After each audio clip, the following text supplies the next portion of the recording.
வணக்கம் ஃப்ரெண்ட்ஸ். இன்னைக்கு நம்ம மரவள்ளி கிழங்கு எப்படி தாளிக்கிறதுன்னு பார்க்கலாம் வாங்க. இன்கிரீடியன்ட்ஸ் சொல்லிடுறேன். 3/4 கிலோ மரவள்ளி கிழங்கு வேக வச்சு எடுத்துருக்கேன்.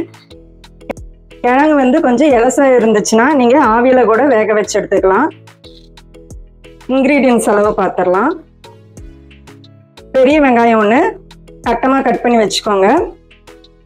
வரமிளகாய் 2, பச்சை மிளகாய் 1, கருவேப்பிலை கொஞ்சம் பொடியாக கட் பண்ணிக்கோங்க.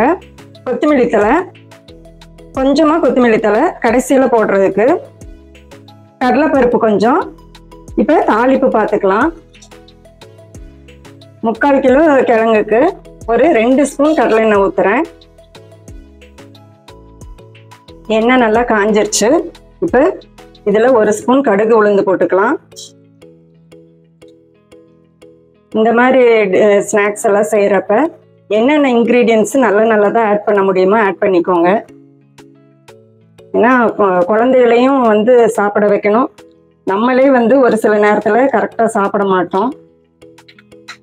இந்த கடுகு பொரிஞ்ச சவுண்டு சைலண்ட் ஆகும் பாருங்க. அப்போ கடலைப்பருப்பு போட்டுக்கலாம். கடலைப்பருப்பு ஃபஸ்ட்டே போட்டுட்டா கொஞ்சம் கருகுன மாதிரி ஆகிடும். அந்தளவு வறுபடணுன்ட்டுன்னு இல்லை. லைட்டாக ப்ரௌனிஷ் ஆனோன்னே கருவேப்பிலையும் வரமிளகாவும் போட்டுக்கலாம். கருவேப்பிலை பாருங்கள் கொஞ்சம் பொடியாக தான் கட் பண்ணினேன். ஏன்னா இதில் எல்லாம் கொஞ்சம் முழுசாக இருந்தால் குழந்தைகளையும் சாப்பிட வைக்க முடியாது. எது இதில் கொஞ்சம் சின்ன பசங்களையும் சாப்பிட வைக்க முடியுமோ அது மாதிரி பண்ணிக்கலாம். லைட்டாக ப்ரௌனிஷ் ஆகுது. இப்போ கருவேப்பிலையும் வரமிளகாவும் போட்டுக்கலாம். இதில் இப்போ வெங்காயமும் பச்சை மிளகாவும் போட்டுக்கலாம்.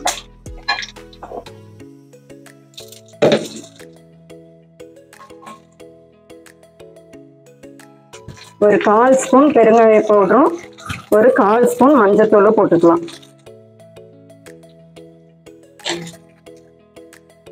இந்த வெங்காயம் எண்ணெயில் வதங்குறப்பயே இதெல்லாம் போட்டுருங்க. கொஞ்சம் சிம்மில் வச்சுட்டு இதெல்லாம் போட்டுருங்க. பவுட்ரு சால்ட்டு ஒரு 1/2 ஸ்பூன் போடுறேன். இந்த ஸ்பூன் அளவில்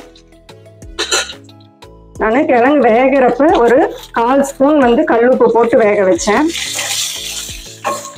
எப்பயுமே உப்பு காரமும் அவங்கவுங்க வீட்டளவு போடுங்க. இதை கொஞ்சம் பிகினர்ஸ்க்கு தெரியாதுங்கிறங்காட்டி நான் அளவு சொல்கிறேன். இந்த வெங்காயம் கொஞ்சம் நல்லா வதங்கினா நல்லா டேஸ்ட்டாக இருக்கும். இது கொஞ்சம் பொறுமையாக கைவிடாமல் வதக்கிக்கோங்க. இது பாருங்க, இந்த அளவு வெங்காயம் எண்ணெயில் வதங்கினா போதும். நம்ம இப்போ கிழங்கு போட்டுக்கலாம். கிழங்கு போட்டோன்னே இந்த மல்லித்தலையும் போட்டுக்கலாம். இது இப்போ நல்லா கலந்து விட்டுறலாம்.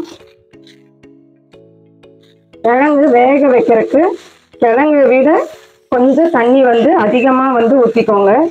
நீங்கள் குக்கரில் வேக வைக்கிறீங்கன்னா கிழங்கு அளவை விட கொஞ்சம் ஒரு 1 இன்ச் அளவு அதிகமாக தண்ணி ஊற்றிக்கோங்க. அதுக்கப்புறம் வெந்தோன்னே அந்த தண்ணியை ஃபுல்லாக வடிச்சிருங்க. கிழங்கு இலசான கிழங்கு, பிஞ்சு கிழங்குன்னா கொஞ்சம் அந்த ஆவியிலேயே சீக்கிரம் வெந்துடும். பிரேக்ஃபாஸ்ட்டு டின்னருக்கும் சாப்பிட்டுக்கலாம். இல்லை குழந்தைகள் ஸ்கூல் விட்டு வர்றப்ப, நம்ம வேலையை விட்டு வர்றப்ப அப்பயும் ஸ்நாக்ஸாகவும் சாப்பிட்றதுக்கும் சூப்பராக இருக்கும். கேரளாலெல்லாம் பிரேக்ஃபாஸ்ட்டு இது தான். வயசு பொண்ணாக இருக்கிறப்ப கிழங்காட்டம் இருக்கு பாரு பொண்ணும்பாங்களா, அது மாதிரி ரொம்ப நல்ல ஸ்நாக்ஸ் இதெல்லாம். சின்னதுலேருந்தே குழந்தைகளுக்கு பழக்குங்க. இது இப்போ நம்ம சாப்பிட்டு பார்த்தரலாம். செட்டிநாடு கொடி ரெசிபி சப்ஸ்கிரைப் பண்ணுங்கள், கமெண்ட் பண்ணுங்கள், லைக் பண்ணுங்கள், ப்ளஸ் மைனஸ் சொல்லுங்கள். என் பேர் கொடி. நம்மளுக்கு டார்கெட்டே இந்த சின்ன குழந்தைய தான், சின்ன பசங்க தான். அது அவங்கள நல்ல ஒரு இன்க்ரீடியன்ஸு சாப்பிட வைக்கிறதே பெற்றவங்களுக்கு ரொம்ப ஒரு பெரிய டாஸ்க் அது. அப்படி இருக்கிறப்ப இந்த மாதிரி ஸ்நாக்ஸ் எல்லாம் கொஞ்சம் அவங்க ஸ்நாக்ஸ் வேணும்னு கேட்குறப்ப இதெல்லாம் கொஞ்சம் கொடுத்து பழக்குங்க. அதே மாதிரி இந்த மாதிரி நல்ல இன்க்ரீடியன்ஸ் இதில் அவங்க அவாய்ட் பண்ண முடியாத அளவு கொஞ்சம் ஆட் பண்ணிடுங்க.